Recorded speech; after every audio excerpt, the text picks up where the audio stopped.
If people had told me this was going to happen, I was like, man, you must be smoking some really good crack. Because I think this company's going to fail. Viva! Está com o Expresso da Manhã. Eu sou o Paulo Baldaia.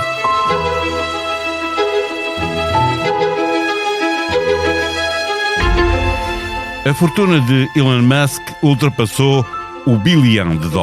Num só dia, a riqueza do empresário sul-africano aumentou 62 mil milhões de dólares e passou a ser mais do dobro do PIB anual do país onde nasceu. A fortuna de Musk cresce a uma velocidade que imita a velocidade dos seus foguetões. Há 10 anos, a sua fortuna estava avaliada em apenas é entre comas, 16 mil milhões de dólares, um quarto do que ganhou só na sexta-feira.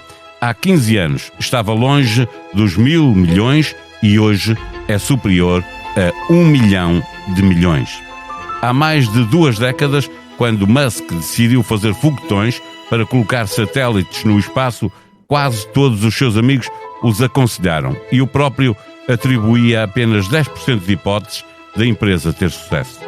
Nada está garantido, mas o lançamento em bolsa e valorização logo no primeiro dia, a SpaceX ficou avaliada em mais de 2 bilhões de dólares.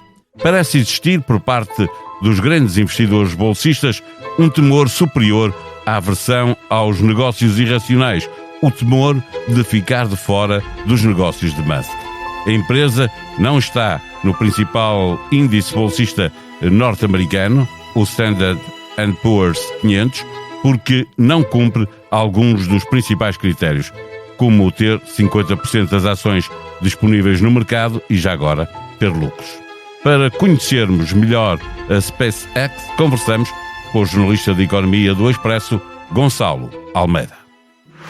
Não tens a sensação que o teu telemóvel ouve as tuas conversas? Sim, às vezes até parece que sabe o que vou jantar. Não se preocupe. A app Caixa Direta Empresas não ouve conversas, mas ouviu as empresas. As suas funcionalidades mais inovadoras são baseadas nas sugestões dos nossos clientes. Pagamentos com fotografia, pesquisa inteligente de movimentos e notificações em tempo real. Esta é a app desenhada com a experiência de quem a usa, feita para quem lidera.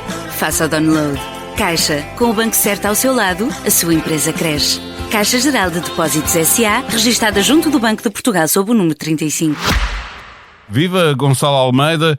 Quão espetacular foi o IPO da SpaceX, comparando com os maiores feitos até agora e já agora com o da própria Tesla, que nem sequer entra no top dos mais valiosos. Viva Paulo, obrigado já pelo convite. Sim, de facto, este IPO da SpaceX é a maior entrada em bolsa de sempre nos mercados financeiros, não há discussão. A SpaceX levantou 75 mil milhões de dólares, o que é sensivelmente cerca do triplo do anterior maior IPO, que tinha sido da Saudi Aramco, a petrolífera saudita, e também é cerca do triplo da chinesa Alibaba em 2014, que até agora era quase a referência aqui para o setor tecnológico.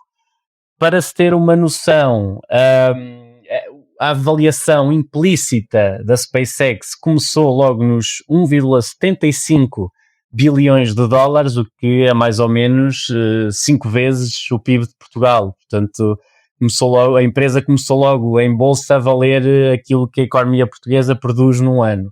E, portanto, ela entrou logo como a 7ª maior empresa cotada em bolsa em todo o mundo, está ali já perto da Amazon, por exemplo.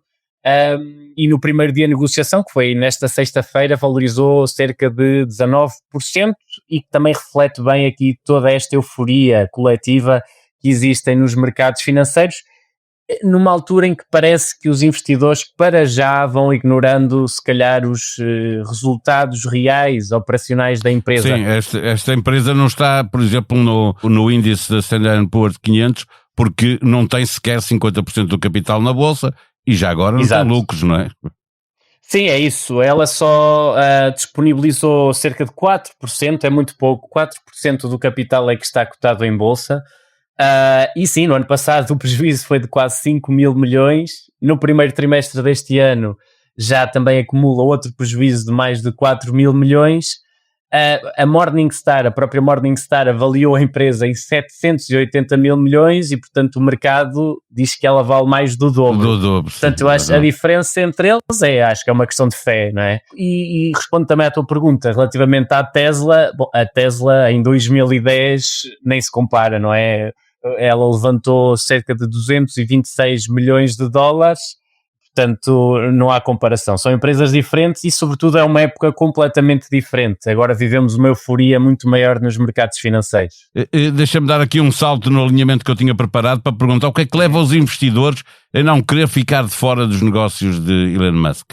Bom, neste momento, eu acho que aqui, se calhar, podemos definir 3 razões. A primeira tem a ver com o efeito e o sucesso que está a ter o setor da conectividade, o Starlink, não é? A internet por satélite, que é rentável só por si, que apresenta números que são superiores até à da própria concorrência nas telecomunicações. Há analistas que dizem que só este segmento poderá vir a valer 600 mil milhões de dólares no futuro, o que já justifica parte desta avaliação, substancial avaliação. A segunda, diria que é também um efeito quase estrutural. A SpaceX teve quase 2 décadas fechada, portanto era uma empresa privada, não estava sequer cotada em bolsa e foi sempre alimentando um certo desejo dos mercados financeiros de querer estar ela viesse, exato, de querer estar lá. E depois, eu acho que o terceiro e mais importante é o efeito Elon Musk. Acho que existe aqui em torno do homem mais rico do mundo, agora ainda mais, uma espécie de grupo, um grande clube de fãs alargado a todo mundo, que acredita de facto que todos os negócios que ele inicia e que cria são dominantes de mais tarde. São os negócios do futuro. Nós olhamos para esta empresa e pensamos em foguetões e em espaço, mas ela é um conglomerado de várias empresas. Estavas agora a referir uma delas muito importante. O que é que está na SpaceX? Sim, quem comprou agora ações da SpaceX, eu diria que não está só a comprar uma empresa aeroespacial, é uma espécie de conglomerado que agrupa aqui vários setores que eu dividiria assim em 3 grandes blocos. Portanto, o primeiro é de facto o negócio do espaço, os lançamentos orbitais. A SpaceX controla já mais de 80% de toda a massa que é enviada para a órbita a nível global, e agora o seu mais recente foguetão, o Falcon 9, representou sozinho mais de metade de todos os lançamentos que existiram no ano passado. E, portanto, este é um dos segmentos, e é aquele que se calhar também cativa mais atenção e entusiasmo.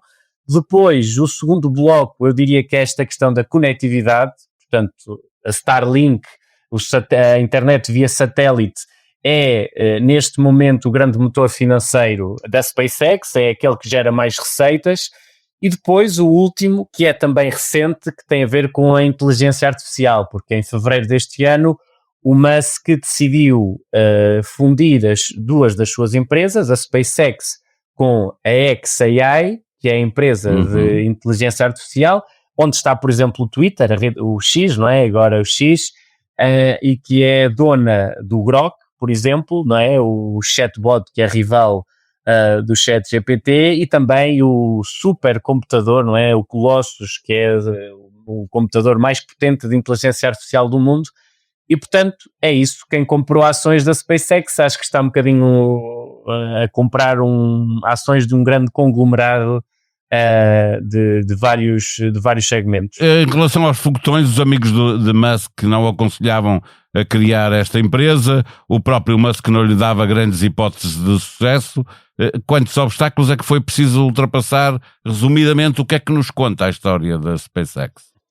Exato. Eu acho que é uma empresa que à partida já estaria quase na falência, mas depois o Musk, 2 décadas depois, tem provado que a coisa que não era bem assim. A empresa nasceu em 2002, depois do Musk ter vendido a PayPal ao eBay. Portanto, o dinheiro que ele fez desse negócio serviu para começar aqui com a SpaceX. A empresa, de facto, teve muitos problemas, houve muita gente a dizer que não iria ter grande hipótese. Aliás, o Musk no início referia as dificuldades que tinha em contratar pessoas, porque ninguém acreditava no projeto. Ele próprio, numa entrevista, disse que se tornou engenheiro aeroespacial porque não conseguia contratar um a sério. Portanto, era ele que estava a assumir essa função. Mas, de facto, depois, mais tarde, a empresa teve bastantes dificuldades. Entre 2006 e 2008, os 3 primeiros lançamentos do Falcon 1 falharam e, portanto, todo o investimento inicial que o Musk tinha feito já tinham ido à vida nestes 3 lançamentos, e a grande esperança estava num 4º lançamento. Teria mesmo de ser bem sucedido para a empresa continuar, ou então o risco da falência era mesmo real. E, felizmente para o Musk, a coisa correu bem. No final de 2008, esse 4º lançamento foi feito com sucesso, e passados poucos meses começaram então a entrar vários contratos com a NASA, ajudas estatais de grandes dimensões, e que permitiram a empresa continuar até hoje. E alimentando os investimentos. Outras empresas, estavas a falar, uma das empresas que está aqui é de inteligência artificial, outras 2 de inteligência artificial, a OpenAI e a Anthropic, que está com problemas, aliás, com o governo norte-americano, anunciam para breve a abertura de capital. Estas empresas estão a ser avaliadas não pelos resultados atuais, mas pela previsão do que podem vir a ser. Há o risco de estar a criar uma bolha de inteligência artificial que, rebentando para muita gente, incluindo o Musk, de perder fortunas descomunais, não é? Com o que está aqui. Sim, é importante referir que estas fortunas, a fortuna do Musk, vem sobretudo das participações que ele tem em várias empresas. Portanto, quando as empresas desvalorizam ou valorizam em bolsa, a fortuna dele também oscila. Mas este ano é um ano particularmente impressionante no que toca a entradas em bolsa nos Estados Unidos, porque para além da SpaceX ainda vamos ter a OpenAI, que à partida será por volta de setembro, e também teremos ainda a Anthropic, creio que ainda não tem uma data definida, mas também será até ao final do ano, ou que tudo indica. As 2 empresas estão avaliadas cada uma em 900 mil milhões de dólares, portanto vão entrar aqui nos mercados 3 empresas de grandes dimensões. Quanto à questão da bolha, é um risco real e que se coloca já desde o ano passado, sobretudo, começou há 2 anos talvez com a ascensão da Nvidia, porque foi uma empresa que de repente teve uma avaliação muito grande nos mercados, cresceu 300%, 400% assim num espaço de tempo muito curto, e portanto ele levantou esses receios. Hoje é a empresa mais valiosa do mundo, salvo erro. Exatamente, sim. E portanto levantou esse receio sobre até que ponto é que este negócio da inteligência artificial era sustentável, ou não estaríamos aqui a criar uma grande bolha investindo em empresas que no futuro não terão um rendimento real para apresentar. E até há-se algumas semelhanças, não é? Traçam-se algumas semelhanças com o período das .com, não é? No início dos anos 2000. Deixa-me só mesmo para fecharmos, certo é que todo este capital que está a ser dirigido para estas empresas de inteligência artificial não está a entrar noutros setores da economia, não é? Porque o dinheiro não se fabrica assim como... Sim. Existe uma grande concentração, mesmo nas empresas que estão atualmente cotadas em bolsa, existe uma grande concentração de empresas tecnológicas. Mais de metade do S&P 500 já corresponde a empresas tecnológicas. Portanto, há aqui este também receio de uma elevada concentração num setor muito específico, que se por alguma razão a coisa corre mal, todos os mercados financeiros podem ir atrás. Aliás, a Nvidia, quando começou a rebentar, digamos assim, em bolsa, a altura dos resultados financeiros, da apresentação dos resultados financeiros, era seguida de perto e que poderia condicionar a reação de todo o mercado nos dias seguintes. Uma só empresa poderia ter este efeito.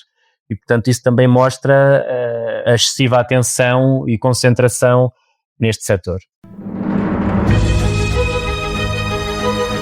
Na entrevista ao Alta Definição, longe dos relevados, João Cancelo revela a Daniel Oliveira momentos profundamente marcantes da sua vida pessoal, como o acidente de viação que vitimou a sua mãe, o assalto violento que sofreu em Manchester e o momento em que soube do falecimento do colega Diogo Jota. Ouça em podcast o testemunho de um dos futebolistas da seleção portuguesa. No Era uma Voz, Tomás Delfim recebe Joana Ribeiro, Marco António Del Carlo e Sérgio Calvinho para conversar sobre a força dos personagens e da história de Last of Us, jogo da PlayStation que também foi adaptado à série. A sonoplastia deste episódio foi de Salomé Rita. Nós vamos voltar amanhã. Até lá, tenham um bom dia.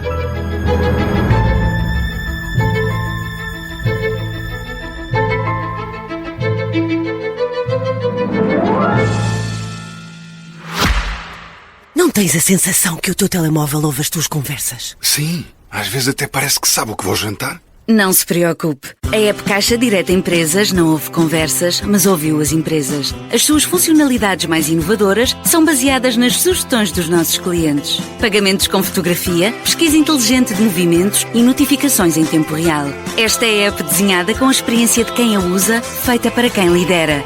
Faça o download.